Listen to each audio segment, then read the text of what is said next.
Toastmaster Wayne. Excuse me. What's the title? Top tips for Toastmasters. Hot tip. That is hot tip. Thank you.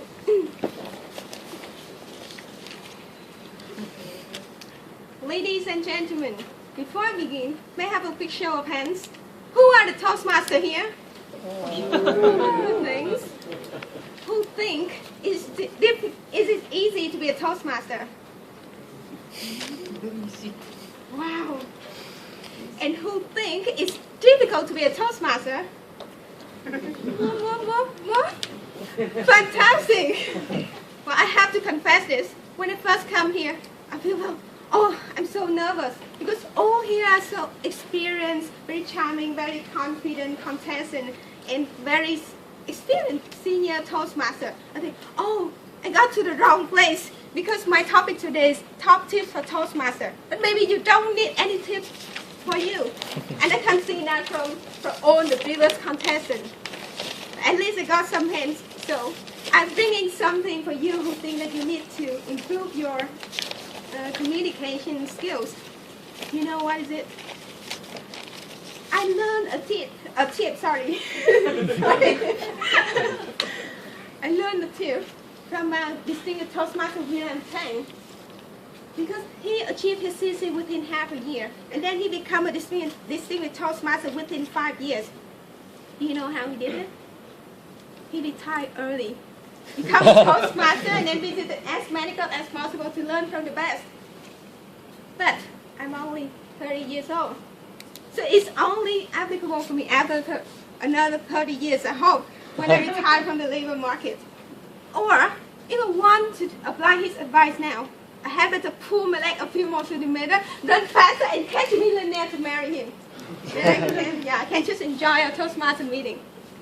Do you think it's possible? Yes. Oh, really? Wait, don't wear high heel because with high heel I can't run. I can't compete with younger and sexy ladies. So I find it's impossible for me. So I keep searching and searching and searching. And what I got is this. Yeah, all the manual kits for the Toastmaster. I look through it. I read through it a few times to find some tips that works for me. But in fact, I find some very useful tips. But in fact, it's really hard to apply. And then I visited many clubs, and I got advice from many lovely and charming distinguished Toastmasters like William Tang. And then I find 3 tips that I think that can apply for all of you. And today, I'm going to share them with you for free. Because today is contest day and the judges are looking at me. But I'm not collecting any fee from you. Don't worry. But I accept e-banking. Now, what are the tips?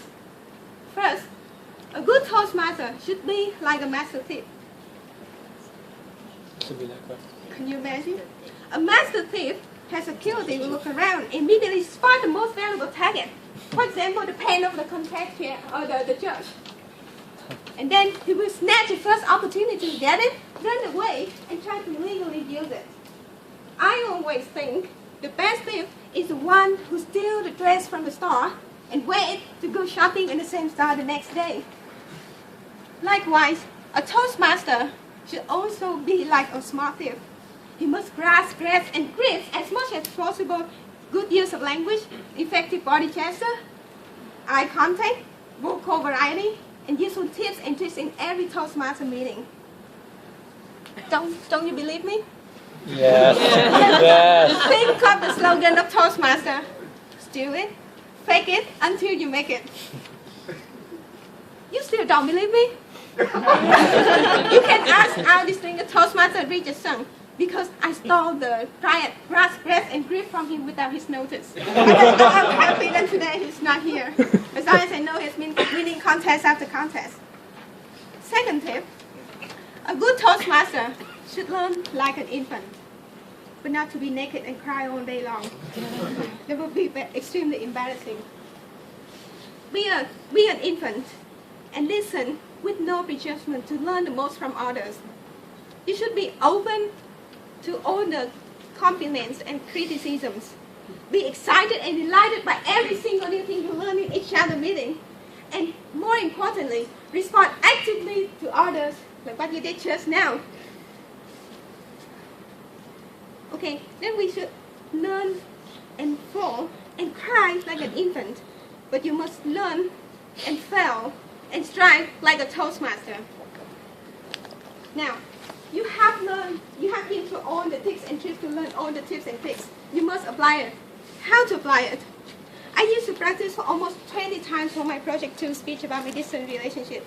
I practice and practice and practice until my boyfriend suddenly became an evaluator in my team. However, in the meeting, I didn't feel comfortable at all. I felt like I was wearing an Iron Man suit. I tried to wave my hand beautifully, but in fact, I jerked it like a robot. And I tried to move from spot to spot, but in vain, I realized I moved only half of the step. And what should I do? The third advice, let loose. Let loose, not wear loose. Have you ever wondered? I think you don't need to wonder, but just try. Have you ever wondered why you don't feel nervous when speaking to children, but you easily feel nervous when speaking in public, like you're confronting a robber? Maybe when you was young, not now. You're so confident. I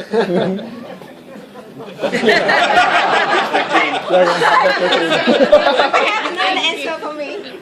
Yeah, because I was afraid that our senior will laugh at you, not in a humorous contest. And then they will point out right away your weaknesses. And then we will appear clumsy, lousy, and clunky on stage. That's bad for us. But that is wrong. Because you need to give yourself a permission to be imperfect. And then you are giving yourself a permission to be awesome later. So don't hold back. Accept awkwardness and embarrassment. Go forward, exaggerate your gesture, but be careful of the audience. And then keep your energy high and accept the inner resistance. Dear audience, if you feel these tips beneficial, please steal them, but don't hurt me. Let loose to perform them better, and then be active and respond to others like an infant. And if they work for you, remember, most CBC account is 1210. Back to you.